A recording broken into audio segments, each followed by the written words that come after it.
This podcast is brought to you by Anchor. If you don't know by now, Anchor is the easiest way to record your podcast and get it out to your listeners.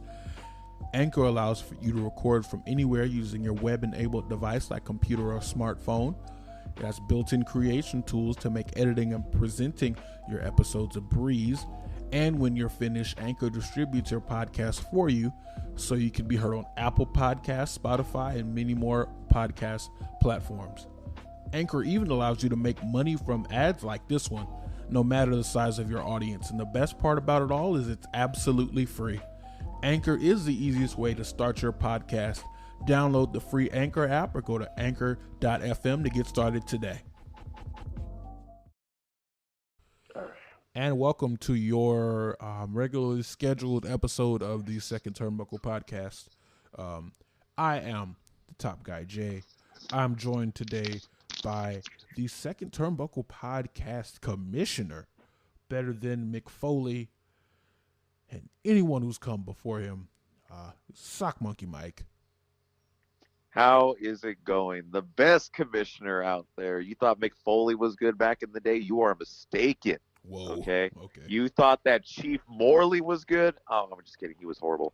That was another thing. You know, if you thought Stone Cold Steve Austin was good as commissioner, he's a little subpar to me. But yeah. He did all right. He did all right. And we have the dirty quarter. It's okay. He can sit over here with me in the loser section because we both lost the our second turnbuckle, our Golden Turnbuckle match at Backlash. We both lost the predictions. I think I went 3-3. We lost it to that lion, which is interesting. He just kind of got here. I don't know how this happened. Commissioner, man, he don't even go here. Commissioner, we got to review the tape. Let's review the tape. We got to review the tape. He don't even go here, and he just gonna steal the turnbuckle. He's only been on one episode, right? Anyway, we're gonna be dealing with some lighter-hearted topic today. We are dealing with speaking out. We have a separate episode with our thoughts on that. We do show all our support here for the victims in the Speaking Out movement here at the Second Turnbuckle podcast. But if you'd like to hear more on that, I do invite you to go to the episode. It should be right after this one, Speaking Out. We are going to just do some talking. It's not a very laid out episode. We're supposed to do something different, but again, like the whole speaking out thing, and then I thought I wasn't going to be able to record this early, and then Kirk was going to do it, and then me and Kirk did the other thing, and then he had to go. That's his name. the captain. The captain. I'm sorry. It's a lot going on. So let's start out like this. How was you guys' weeks? Pretty good. It was a work week. Yeah, same. I mean, like I said. Yeah, I mean, it's been definitely busy. I had taken a shift prior to this podcast, and so originally I was supposed to be there from 12 to 3, and then my boss said, "You know what? I have a great opportunity for you, man. I'm gonna get you a shift from 4 to 6." I'm like, "Okay, where?" "Oh yeah, at the center that no one goes to, and it's very like haunted and all that. But you'll get the hours." Haunted. Haunted. I don't do supernatural. Oh, so funny story. I was on the way back from. That's it.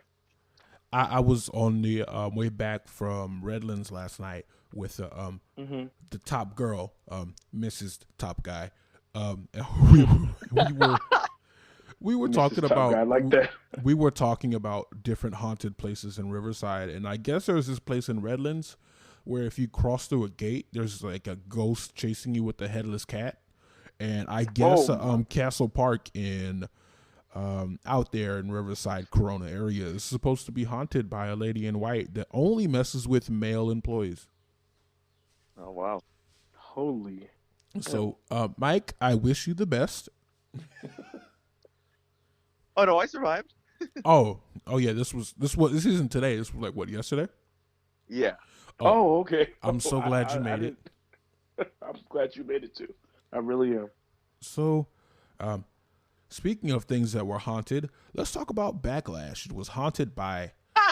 By the way, the commissioner did horrible on his predictions, even though I wasn't a part of the battle. I did absolutely horrible. I got every single prediction wrong. Oh wow! So except for the WWE Championship match. Well, we all. Okay. I don't want to talk about that. So just a bit. The commissioner cannot challenge for the Golden Turnbuckle while he's commissioner. However, depending on his record, he can drop that commissioner title at any point to challenge for the Golden Turnbuckle. So if he has a stellar record, which I think now you kind of don't. But in the case he has a stellar record, he can drop that title and relegate it to someone else for a short period of time so he can go ahead and challenge for the Golden Turnbuckle, which is the richest prize in all of wrestling podcasts. Yeah, or as I like to call it, the second turnbuckle demonetization reward, aka STD. Oh no, the STD award. I thought we weren't gonna say that on air. Well, I mean, he explained what it means, so like, yeah, fair enough. It's the STD award. Fair enough. We just couldn't call it the STD unless we explained it. Oh, okay. Yeah, understandable. Wait, so does this mean that because Commissioner Mike, I know you have a Money in the Bank contract. So does this mean since you're commissioner that you a what? We don't. He has a Money in the Bank contract. We can't do that here. We're gonna get sued. We'll have to figure something else out. No, he has a briefcase. It's called the second turnbuckle briefcase. It's good for one rematch in predictions.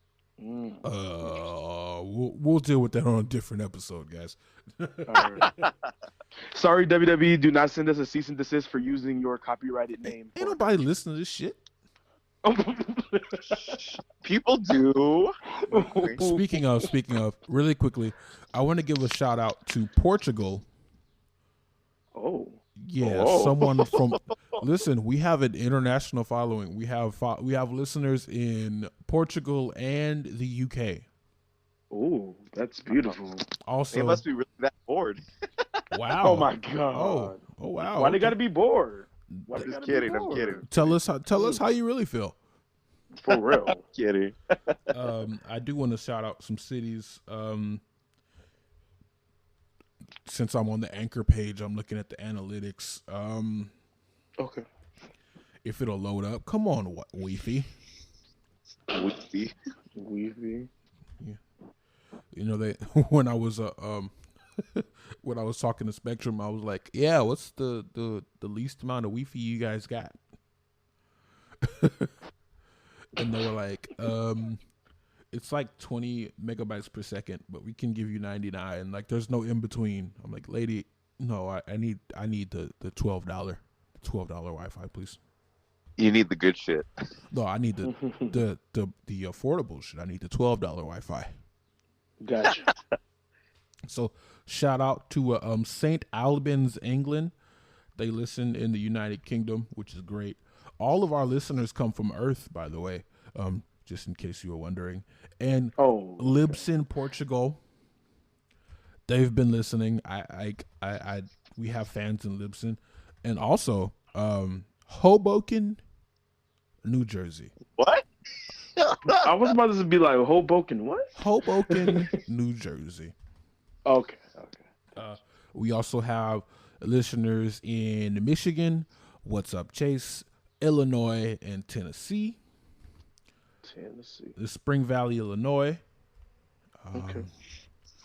And I believe it's not Nashville. Laverne, Lavergne. I don't know how you pronounce it. Laverne. I think it's Laverne and the G is silent. I believe. Yeah, it's Laverne. Laverne, Tennessee. Shout out to you all. We appreciate every listener that Yes, you we have. do. I hope that's not just like some VPN messing with me and it's just us listening. But if it is, thank you guys too. But again, if you're listening in these areas, we thank you so much. Please tell your friends and say hi on Twitter sometime. Twitter, Facebook. We also have an Instagram. Like, yeah, we love to talk to you guys. We love fan interaction. So, Very true. Braun Strowman, the train engine. Oh God, do not know. Oh my God. I need for someone like put his face on Thomas the train engine. Please, somebody on Twitter is gonna do it. You know, people are all over stuff like that. I think I'll do it because like no All one right. else is gonna do it right. But I mean, you're good at editing. You'll get it. I'm good at any. If I have internet access and enough time, I can do anything. So Yeah, you can make a quarter clean. I can clean the quarter. He got quiet. I really did. So yeah, I was watching the SmackDown recap and I saw that corny little graphic in the Bray Wyatt thing. Which, by the way, they're doing wonderful things with Bray Wyatt. Oh, that was so great. But oh man, it was beautiful. But that really scared me. He's like a very aggressive Thomas the Train Engine. The Strowman Express. That makes no sense. Which is absolutely idiotic, in my opinion. What, the Strowman Express? Yes, because like what's sad is that you had Braun Strowman, right? You get him out of the comfort zone of becoming the black sheep of the Wyatt family, right? He has this very memorable run, destroying jobbers left and right. That's how James Ellsworth got famous. I'm not finished with you yet. Oh. Yeah, he had great ones like that. Like, I'm not finished with you, Ed. Get these hands. Okay, hold on. Wait a minute. I was saying you can get these hands in high school, so I don't think that Braun Strowman should get any sort of accolade for that. Yeah, a lot of people were saying that in high school. Back from like 2007 to 2011. Like if you said you can get these hands, you about to catch this fade, and if you don't know what catch this fade means, we about to fight. Yep. So true. Like I don't feel like that he should get credit for that, even though it was nice to hear. But I feel like we'll never get over. I'm not finished with you yet. I had a joke in my mind, but I'm not saying it on air. Yeah. Oh my God. Yeah, let's not do that. So yeah, well, I guess we'll start with the Strowman match. We all knew who's gonna win this match. Yeah, Miz and Morrison, baby. Oh wait, never mind.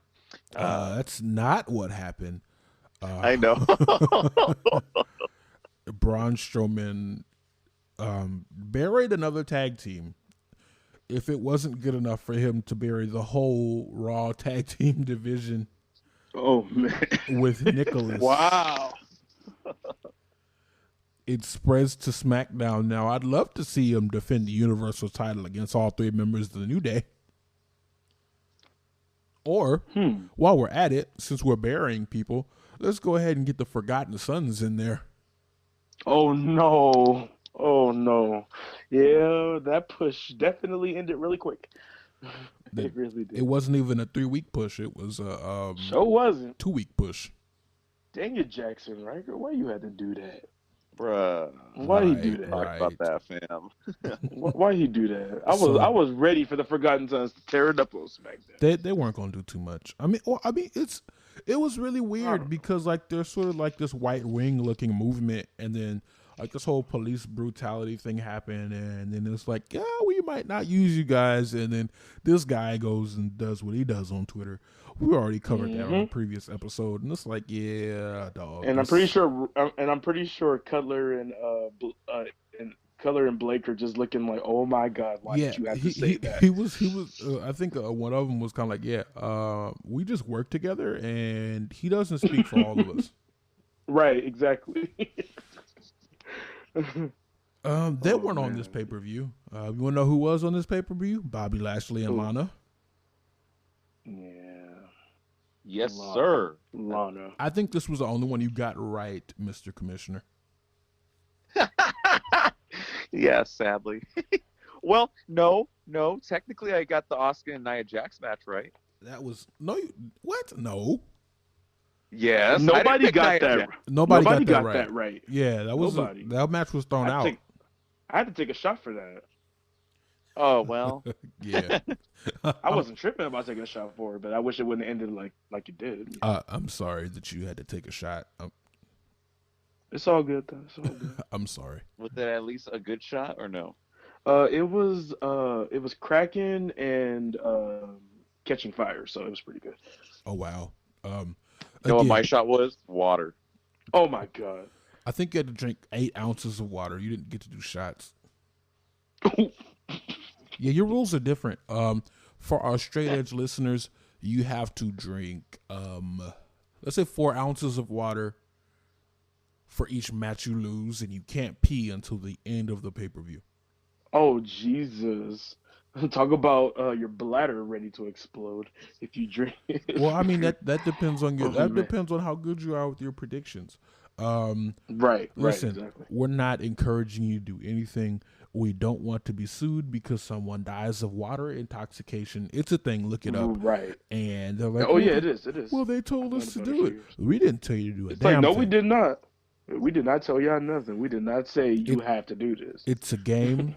It's a game, and if you choose to play, you choose to play at your own risk. Mm-hmm. Mike, what you think about this? This Lashley what's his name? McIntyre. Match? First of all, I feel very offended saying that you don't remember our WWE champion. Shame. Anyway. Yeah, I want to know why I don't remember our WWE champion. Why is that? Yeah, why is that?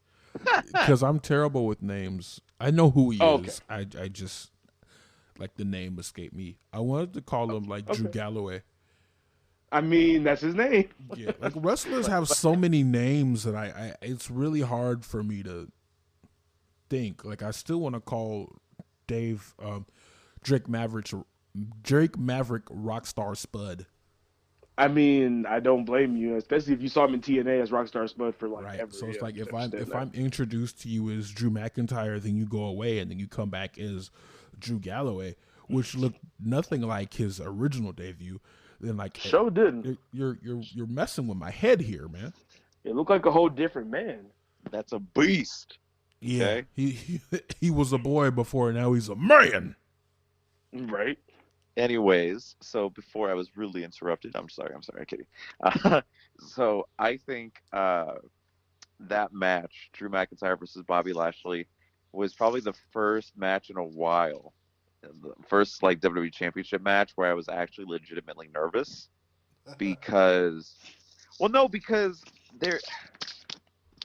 of everything that was happening. I didn't know if they were going to take the title off of Drew this early or if they were going to make Lashley. I was kind of worried too. I don't know if they were trying to push Lashley all the way to the moon to make him like a Brock Lesnar type of character, where they were trying to make him this absolute monster that will show up every week on Raw. Ouch. And but yeah, so I was legitimately nervous, especially the start of the match. With Bobby Lashley putting what I call the Master Lock challenge, the Master Lock, which is obviously the full Nelson, onto Drew McIntyre, weakening him down, but then at the end, Drew McIntyre did retain and pin Bobby Lashley thanks to an assist from Lana. I don't understand why they're making Lana, they're making the divorce of Lana. I think it's too early. I think that should have been near SummerSlam. I can see that, yeah. I understand why they're doing it because they want MVP to be like the Paul Heyman of Bobby Lashley. I feel like MVP is a great manager, honestly. He's a better talker than he is a wrestler. Oh wow! Oh damn! Especially now in his older age, like if I watched this MVP interview a few years ago, and he doesn't want to wrestle like that. He doesn't want to work like that. He wants a lighter schedule because he has a child now. He has a life outside of wrestling. And I was honestly shocked when he came back, and I'm shocked that he's still here for the extent that he was because he said he's not trying to go back. To your point about the whole Lana situation, I think that Lana might be on her way out of the company, and this might be her way to do it. Because, a lot of times wrestling couples stay together. Exactly. So she might be on her way out the way Miro has gone his separate ways with the WWE. So I get it. Did I want Bobby Lashley to win? Yeah. Was that the inner child wrestling fan in me wanting to see someone he's followed for a very long time win a wrestling match and finally be pushed to the moon as WWE champion? Yeah. Did I knew Drew McIntyre was going to win, but I choose Bobby Lashley anyway because I'm a fucking adult and I do what I want? Yeah. Yeah. I was definitely going for Drew, but if Lashley would have won, I wouldn't have been exactly mad about it. I would have been like, hey, something, this is cool. I'm down with this. Let's see where it goes. So, yeah. Yeah, so that happened. I enjoyed the match as a whole, though. I really did. I haven't enjoyed a WWE Championship match like that in a very long time. Did you not enjoy the one with Seth Rollins at Money in the Bank?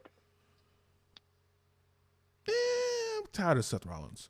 I like what he's doing. Wow. He's tired to get hate from Twitter now. He's tired of the Monday Night Messiah.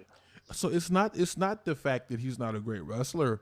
We talked about it before. It's just the fact that we've had this Seth Rollins overexposure because they haven't done a good job of building superstars. So you have to bring people from the outside and eventually make their way up into the main event, where now the main event is becoming interesting again because you have Braun Strowman, Bray Wyatt, Roman Reigns. Seth Rollins is cool, but now we have Drew McIntyre and Bobby Lashley kind of filling out the ranks. You know what I'm saying? Mm-hmm. Right. The main event scene is looking pretty good. I can definitely say that. It's looking pretty decent. You know what other match looked pretty decent on this card? What? I don't know. I didn't watch. Oh my! I was all ready for like a good answer. You was like, no, I don't know. I'm like, oh man. Yeah, I know they did the whole cinematic thing with the Viking Raiders and the Street Profits. Oh man, that was there were a lot of people on Twitter who had mixed reactions. Like some people were like, I like this, it's cool. Some people were like, oh God, why? But I enjoyed it very much. I really did. I didn't like any of like this whole thing where like they're doing games and stuff. Was it cool? Yeah, but like it got old really quickly. I feel like considering the circumstances with the pandemic, I can see why they're doing it. Because I think if everything were regular, like having audiences that like full audiences there and everything, like I feel like at that moment people probably wouldn't exactly accept it. But I feel like what's going on now, I think people are more accepting of it. Yeah. What'd you think of the match? Wait, in terms of Mike. Okay. Oh, the dirty quarter was about to go on a roll. I'm just kidding. No. The quarter's rolling. The quarter's rolling. Jesus. What was the question? I kind of faded out. Yeah, we know you did. What'd you think of the whole cinematic match with the tag team titles? You know what? Oh my God. It wasn't even for the titles. It was just a cinematic. Really? It was a brawl, dude. It was literally a brawl. And at the end of it, when they were in the dumpster, the referee comes out and is like, "What are you guys doing out here? You guys have a match coming up next." Which I'm gonna say this. The lie detector test determined that was a lie because that match did not happen. It never happened. Here's where I stand on that. I love the idea of cinematic matches. Of course, there's some that work and they fail. We saw the ones that worked. John Cena versus Bray Wyatt in the Firefly Funhouse match at WrestleMania this year. I enjoyed that very much. The Boneyard match, which is an absolute masterpiece. Yes. But there were some that failed. And despite controversy, I think that the greatest wrestling match ever was one of them. But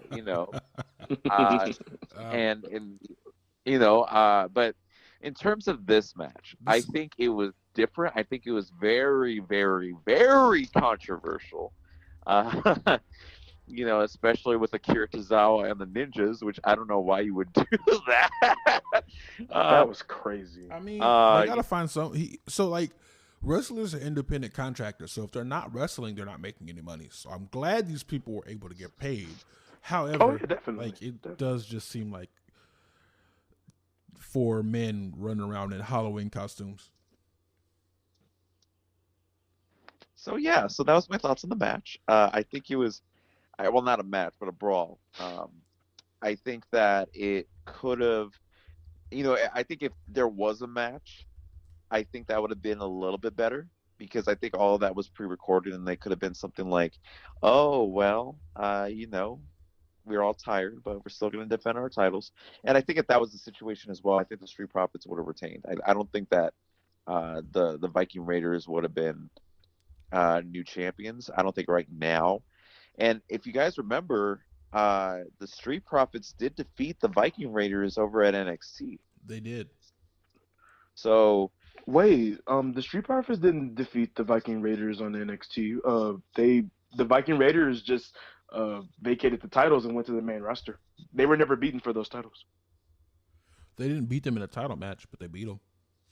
No, okay. Beat them in that's what you meant. Okay, I thought you meant they beat them in a championship match.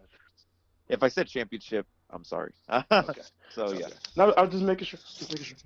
Well, yeah. So they defeated the Viking Raiders before, and I think they would have done it again for the titles. Well, the match is going to be on this upcoming Raw because it's going to be Championship Monday, is what they're calling it. Oh yeah, God. Another gimmick.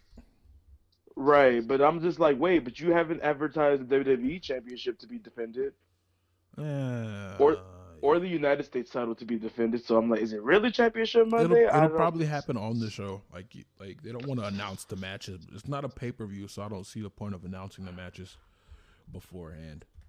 I mean, well, they've announced all these other matches beforehand. Yeah, I guess. Well, we'll just have to see what happens on Monday. Of course. Speaking of the greatest wrestling match of all time, it really wasn't all that great. Like, I think I called it. It wasn't the best or anything, but I enjoyed it. To be honest, I don't even think I thought it was pretty fucking good, honestly. To be honest, I don't even think that's the best match Randy Orton and Edge have had together. Well, yeah, considering their match in 2004 for the Intercontinental title, what was that pay-per-view? Hold on, give me a second. Play the Jeopardy music. Doom, doom, doom, doom, doom, doom, doom. We don't have time for this. It's okay, Denzel. We know they had the match. Vengeance 2004. There we go. I like how he just said the result as soon as. We're doing it live, guys. We're just gonna do it live. We're doing it live. It's a shame that Edge was hurt, but these are two older gentlemen. Yes, they are having a gentleman-esque fight. Well, one's 40 and one's 46. So yeah. So I'm not expecting too much from them at this point, to be honest. I love Edge, and I'm on Randy Orton, but I'm not expecting too much for this point. I did enjoy the match though. That's enough of that though, because like they build this match as the greatest match of all time, but it wasn't even the greatest match on the card. Wow. He said, "What is even the greatest match on the card?" What do you consider the greatest match on the card? I like the Bobby Lashley and Drew McIntyre match. It's the only match I watched, honestly. Okay. But it made me feel like it was like one of those sleeper matches that are really great that you didn't expect to be that great. Kind of like Samoa Joe versus Brock Lesnar. Oh, I enjoyed Samoa Joe versus Brock Lesnar. I wish it would have been longer though. Definitely. Yeah, but I did enjoy. That's in Brock's wheelhouse, so it's a Brock match. But I did enjoy what we got. It was it was a match, but like it wasn't the best match on the card. Oh no. Let's talk about a match that shouldn't have been on the card. Sheamus versus Jeff Hardy. Sheamus got a win over Jeff Hardy in 2020. I didn't think that I would be saying this. You know what would be dope? I really wish that Jeff Hardy would have been released from the WWE the same time Matt Hardy was, and he would have went to AEW and joined the Dark Order. That would have been interesting to see.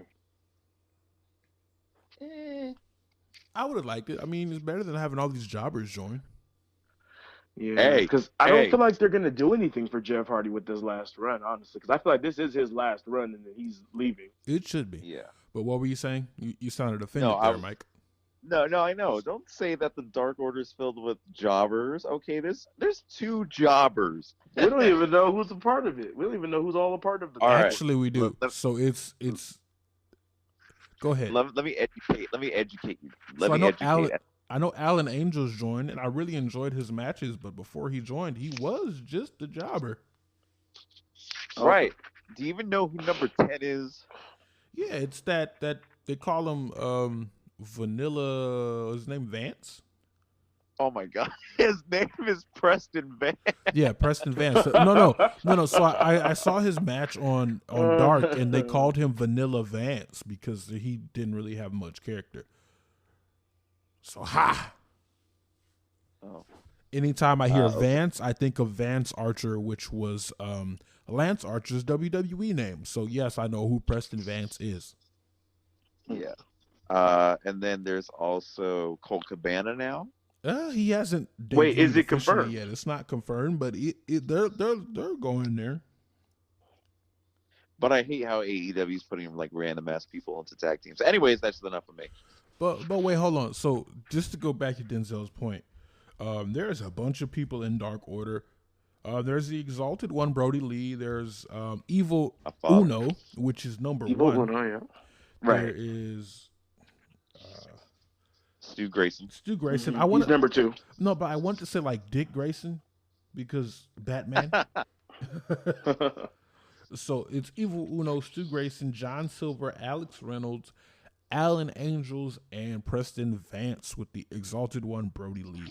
That is a thick stable. Wait, Brody Lee is 40? Huh. Yeah, that is a thick stable. So we have 8 and 9 that haven't been announced yet, but I'm just gonna assume 8 and 9 is gonna be a thing.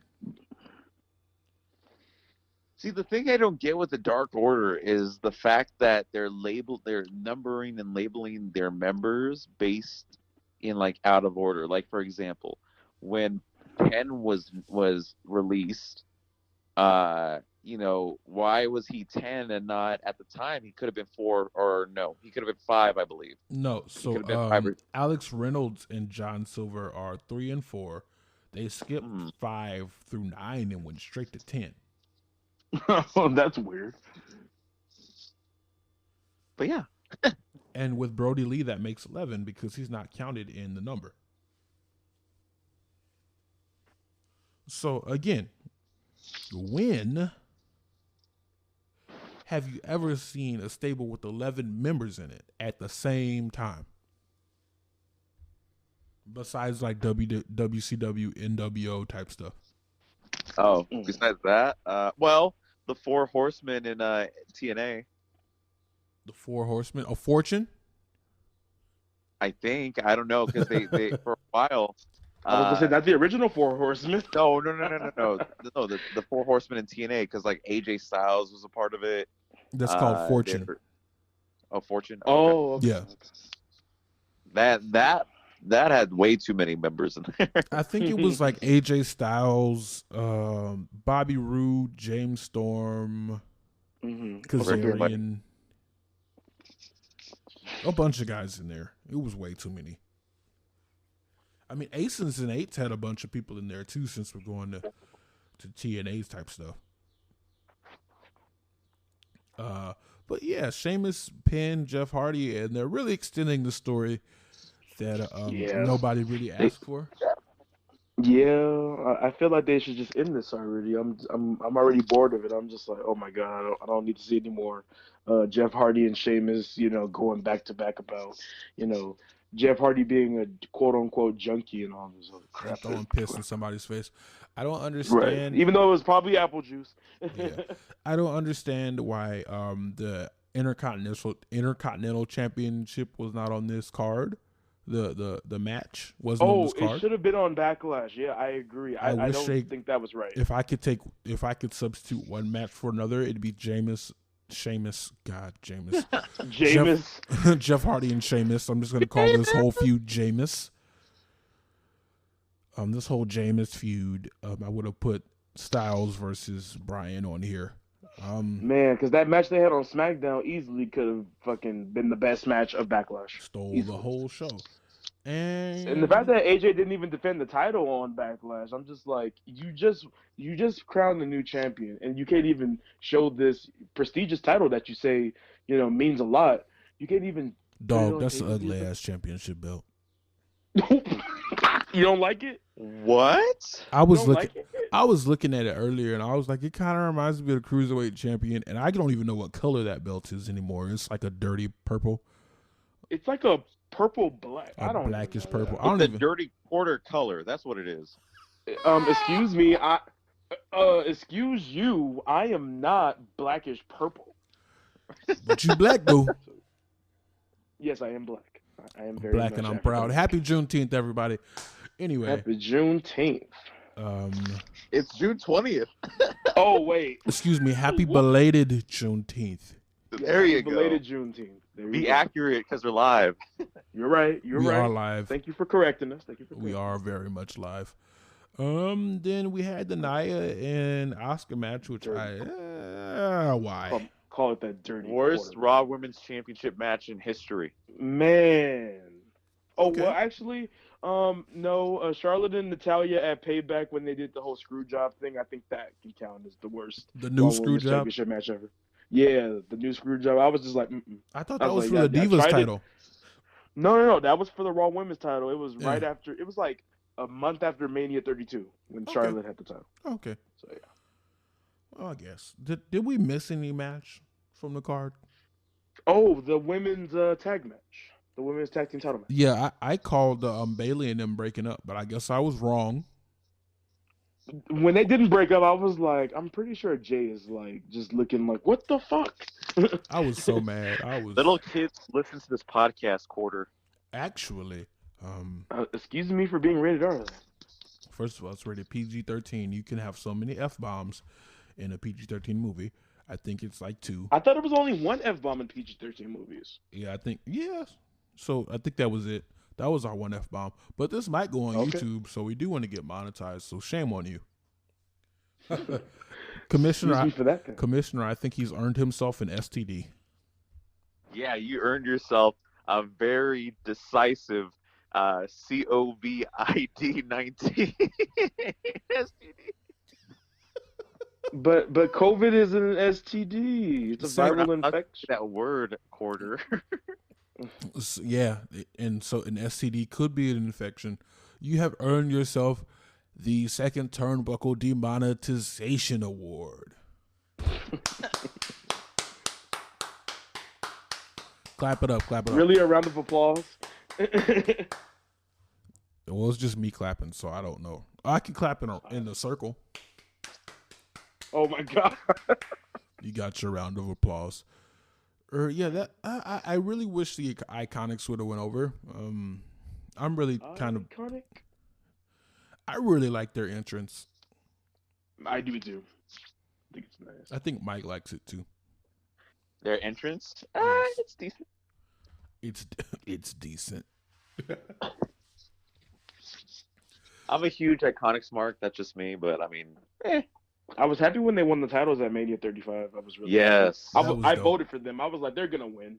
I was like, they're gonna give it to them. I already see it. So was that every match from the card? I think so. I believe that was every match. Oh well, if you want to count Apollo and Andrade in the pre-show, I don't know. They weren't gonna take the belt off of Andrade this early, especially if they were Apollo this early, especially if they're trying to break up the Selena Vega's sexy men stable. Selena Vega's sexy men? Don't you know that's what it's called? Oh, I didn't know that. It's not called that. He's being sarcastic. Yeah, I'm about to be like, wait, hold up. I'm pretty sure it's not called that. Oh, wait, we forgot about the handicap match for the Universal title. We did that one first. We did that one first. Damn it, quarter. I'm just making sure. Listen, whatever you're smoking, send me some. It might be the same shit that he's been smoking when we went to NXT live back in February. Hold up, I wasn't smoking nothing. I was just being myself. Oh, we don't want you to be yourself. Oh, Jesus Christ. We want you to be the dirty quarter. Well, all right. So, and since we're here, we might as well do the Last Ride episode 4, right? Yes. Oh yeah, I definitely watched that. I watched it, but I wish I didn't. It was kind of boring. Yeah, this one didn't stand out that much like the other ones did. It's honestly. like, yeah, Goldberg dropped Undertaker on his head, but I mean, Goldberg drops a lot of people on their head. Like the jackhammer. He didn't drop Barry Wyatt on his, at least. Thank The God. jackhammer should have been done a while ago. It's not necessary. Yeah. Because it's like, you never see the Undertaker bust out a choke slam and a tombstone unless it's a special occasion. Why do you need to do both in quick succession? Oh no. Freaking Taker ended that match with a choke slam, and it wasn't even a good choke slam. I think he was just trying to end the match because he was like, "This is a travesty. We need to just be done." So for people who didn't see it, they talked about that whole match. Goldberg busted his own head open and gave himself a concussion with a botched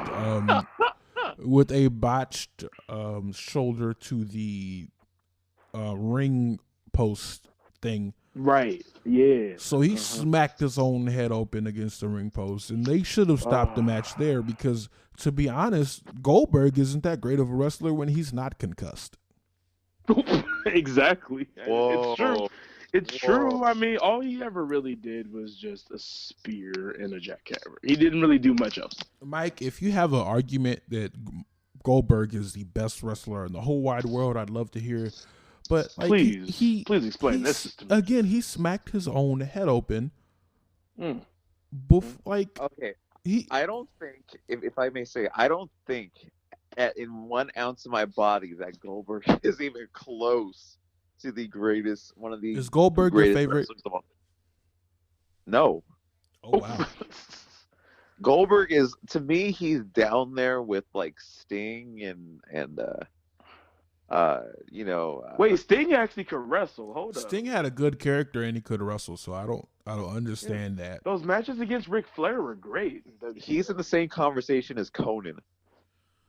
Conan was pretty decent too. I mean, he's not a first ballot Hall of Famer, if he is a Hall of Famer, but he was okay. That's so sad. Like, most of Goldberg's matches in WCW were like under 5 minutes. Oh, they were? Yeah. Huh. Like, if you don't... Go ahead.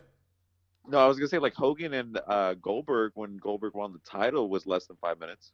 It was? So most of his matches were less than 5 minutes. William Regal... That match seems so long. So William Regal actually got in trouble because he stretched the match out too long and exposed the shit out of Goldberg. Oh, I didn't know that.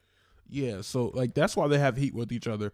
I think somebody told Goldberg to go out there and squash him, and then somebody told William Regal to go out there and give him a match, and they got into a shoot fight in the ring. And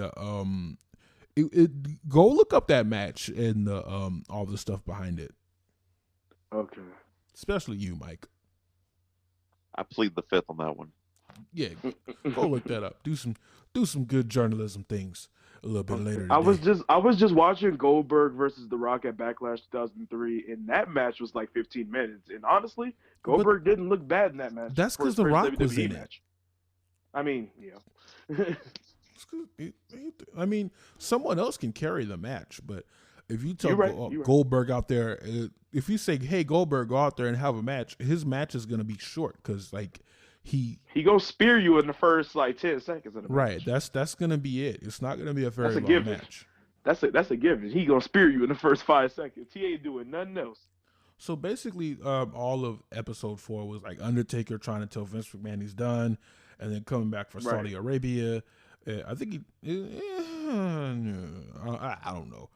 I feel like at this point, he's chasing something he's not gonna have. And I love that they kind of go into the next episode. I'm excited for because they're going to go into the whole Boneyard match, and that was great. And I feel like if Undertaker wants to continue to have matches, these should be the style of matches he has because it protects his knees and his back and his hips and his elbows and all the other stuff that he's just put like ungodly amount of torture on over the last X amount of years of being a professional wrestler, and it's a believable story. So, like, I think we should just stick to that if we do continue to have more Undertaker matches. Right.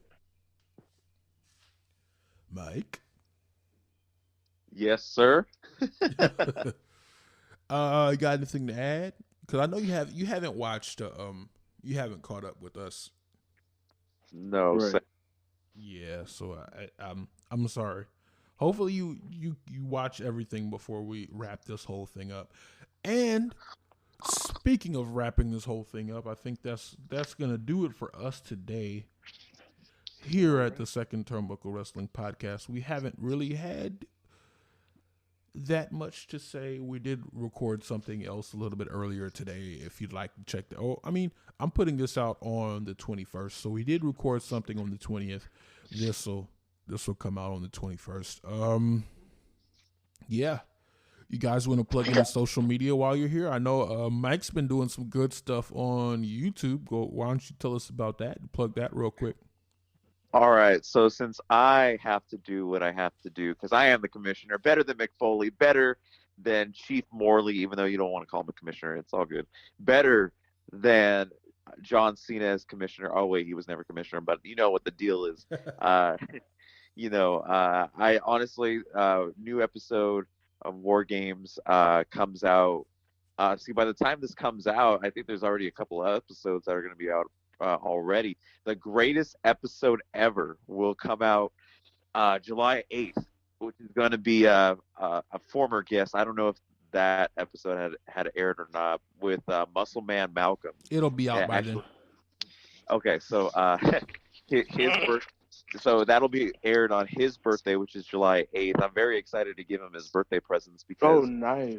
Awesome. I'll reveal it here since it'll be revealed after this episode. I got him shout outs from his two favorite wrestlers, which is Lacey Evans and Miro, aka Rusev. Oh wow. So I'm really surprised to see how his reaction is. And that's going on. I have a couple of interviews that are already out, some with Nolan Harris, who is a very good friend of mine, at Nolan Inium on Instagram and Twitter, if you guys want to check him out as well. I'm going to watch that right after this. Yeah. I watched it before we started the podcast today. So. Yeah, I've had make a sure busy you guys morning. go check. Yeah, you did a great job, Mike. You did a great job. Thank you. And I also have more interviews coming out in the future. Well, sweet. They're already posted by the time this comes out. With John Quasto, aka Johnny LaQuasto, who was a former employee at WWE.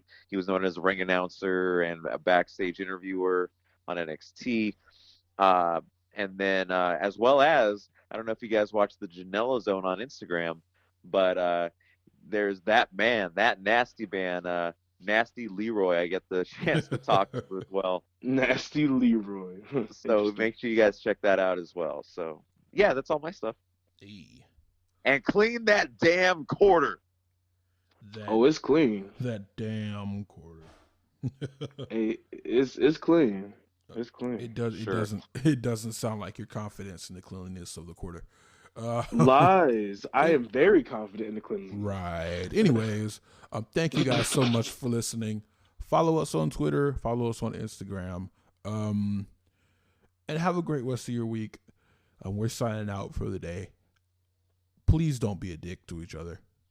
And continue social distancing. I don't care what anybody says. We all need to still stay at home as much as possible.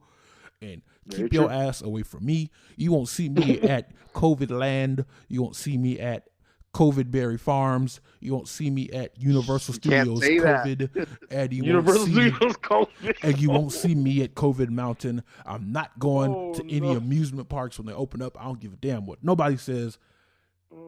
It's bullshit. But I bet you're going to be at that COVID Cheesecake Factory. You damn right.